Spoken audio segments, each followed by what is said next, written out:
ছি করছে অগ্নিমিত্রা পালকে প্রত্যেকটি নেটিজেনেরা। ভোটের ফলাফল রাত পোহালেই, কিন্তু এর মধ্যেই ধর্মের রাজনীতি দেখা গেল আসানসোলে। অনেকের প্রশ্ন করছে, একটি ভাইরাল ভিডিও দেখে কে যাবে মন্দিরে, কে যাবে মসজিদে, এটা কি ঠিক করার অগ্নিমিত্রা পালকে? একজন বিধায়িকা ওনার মুখ থেকে কি শোভা দেয় এই রকম মন্তব্য?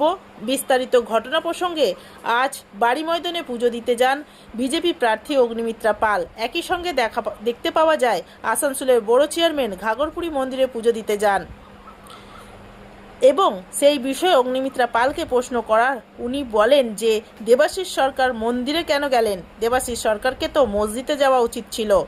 এবং এই বিস্ফোরক মন্তব্য এই মুহূর্তে ভাইরাল হচ্ছে সোশ্যাল মিডিয়ায়, এবং প্রত্যেকে ছিছি করছে বিধায়িকা অগ্নিমিত্রা পালকে। এই বিষয়ে আপনাদের কি মন্তব্য অবশ্যই জানাবেন, কিন্তু তার আগে আপনাদের শোনাবো সেই ভাইরাল বক্তব্য যা অগ্নিমিত্রা পাল দেবাশিস সরকারের বিরুদ্ধে করেছেন।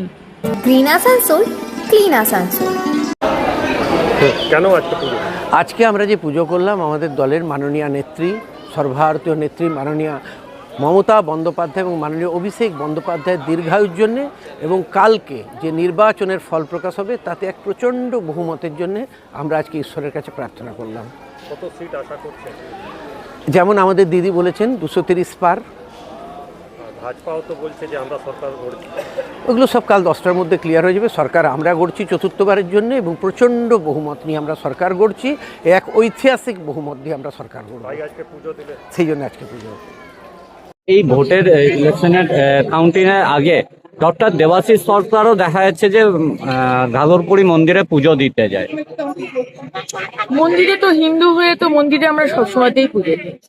বাড়ি থেকে বেরোনোর সময় বাড়ির ঠাকুর ঘরে প্রণাম করে, আর এই পৃথিবীর যে আসল ভগবান বাবা মা, তাদেরকে প্রণাম করে আমরা হিন্দু ছেলেমেয়েরা আমরা এটাই শিখে এসেছি।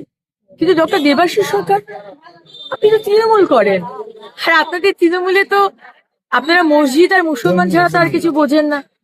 মুখ্যমন্ত্রী যেখানে ঈদের মঞ্চ থেকে বলেন হিন্দু ধর্ম গন্দা ধর্ম, হিন্দুদেরকে অপমান করেন, হিন্দু ধর্মকে অপমান করেন। ডাক্তারবাবু, আপনি বোধহয় ভুল করে আজকে মন্দিরে ঢুকে পড়েছেন না? আপনার তো মসজিদে যাবার কথা ছিল।